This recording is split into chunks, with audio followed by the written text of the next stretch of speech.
Hi friends, welcome to my mini blog. ಇವತ್ತಿನ blog ನೋಡ್ರಿ, ರಾತ್ರಿ ಊಟಕ್ಕೆ ನಾನಿಲ್ಲೇ ಸೊಪ್ಪು ತೊಗೊಂಡು ಬಂದೀನಿ. ಸಬ್ಬಸಿಗೆ ಸೊಪ್ಪು ಆಮೇಲೆ ದಂಟಿನ ಸೊಪ್ಪು. ಇದರಿಂದ ಒಂದು ಸ್ಪೆಷಲ್ ಟೇಸ್ಟಿ ರೆಸಿಪಿ ಮಾಡ್ತೀನಿ. ಹೊರಗಡೆ ಸಿಕ್ಕಾಪಟ್ಟೆ ಚಳಿ, ಆಮೇಲೆ ಮಳೆನೂ ಸ್ಟಾರ್ಟ್ ಐತಿ. ಅದಕ್ಕೋಸ್ಕರ ಚಳಿಗೆ ಇದು ಒಂದು ಒಳ್ಳೆಯ ರೆಸಿಪಿ ಅಂತ ಹೇಳ್ಬೋದು.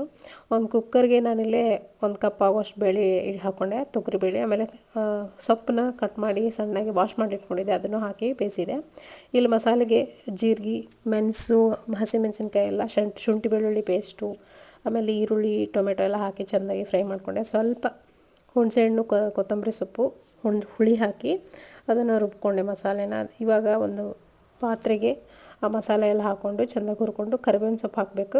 ಆಮೇಲೆ ಬೇಯಿಸಂಥ ಬೇಳೆ ಸೊಪ್ಪು ಸಪ್ರೇಟ್ ಮಾಡಿಕೊಂಡೆ, ಕಟ್ ಮಾತ್ರ ಹಾಕ್ಕೊಂಡು ಬಸ್ಸಾರು ಮಾಡಿಕೊಂಡೆ. ಸೂಪರ್ ಆಗಿತ್ತು. ದಂಟಿನ ಸೊಪ್ಪು, ಸಬ್ಬಸಿಗೆ ಸೊಪ್ಪು ಹಾಕಿ ಮಾಡಿದ್ದು.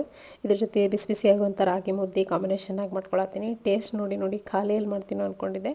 ಸೊ ಟೇಸ್ಟಿಯಾಗಿತ್ತು. ಡೆಫಿನೆಟ್ಲಿ ನೀವು ಮಾಡ್ಕೊರಿ ಈ ಚಳಿಗೆ. ಈ ಬಿಸಿ ಬಿಸಿಯಾಗಿರುವಂಥ ಬಸ್ಸಾರು ರಾಗಿ ಮುದ್ದೆ ಜೊತೆಗೆ. ಹಂಗೆ ರಾಗಿ ಮುದ್ದೆನೂ ಒಂದು ಸ್ವಲ್ಪ ಶಾರ್ಟಾಗಿ ಶೇರ್ ಮಾಡ್ಕೊಳ್ಳೋಣ ಅಂತ ನಾನು ಈ ಥರ ಮಾಡ್ತೀನಿ. ರಾಗಿ ಮುದ್ದೆ ಸಾಫ್ಟಾಗಿ ಬೆಣ್ಣೆ ಉಂಡೆ ಥರ ರಾಗಿ ಮುದ್ದೆ ಈ ಥರ ಮಾಡಿದರೆ ಬರ್ತಾವೆ. ರಾಗಿ ಮುದ್ದೆ ರೆಸಿಪಿ ಬೇಕಂದ್ರೆ ನೆಕ್ಸ್ಟ್ ಬ್ಲಾಗ್ ಒಳಗೆ ಕ್ಲಿಯರಾಗಿ ತೋರಿಸ್ತೀನಿ. ನಾನು ಯಾವ ಥರ ಈಸಿಯಾಗಿ ಮಾಡ್ತೀನಿ ಅಂತೇಳಿ ಕೇಳಿರಿ ಕಮೆಂಟ್ನಾಗ, ಡೆಫಿನೆಟ್ಲಿ ತೋರಿಸ್ತೀನಿ. ಇವಾಗ ನೋಡಿರಿ, ಟೇಸ್ಟಿ ಸಬ್ಬಸಿಗೆ ಸೊಪ್ಪಿನ ಬಸ್ಸಾರು ರೆಡಿ. ಇವತ್ತಿನ ಈ ಬ್ಲಾಗ್ ಇಷ್ಟ ಆದರೆ ಲೈಕ್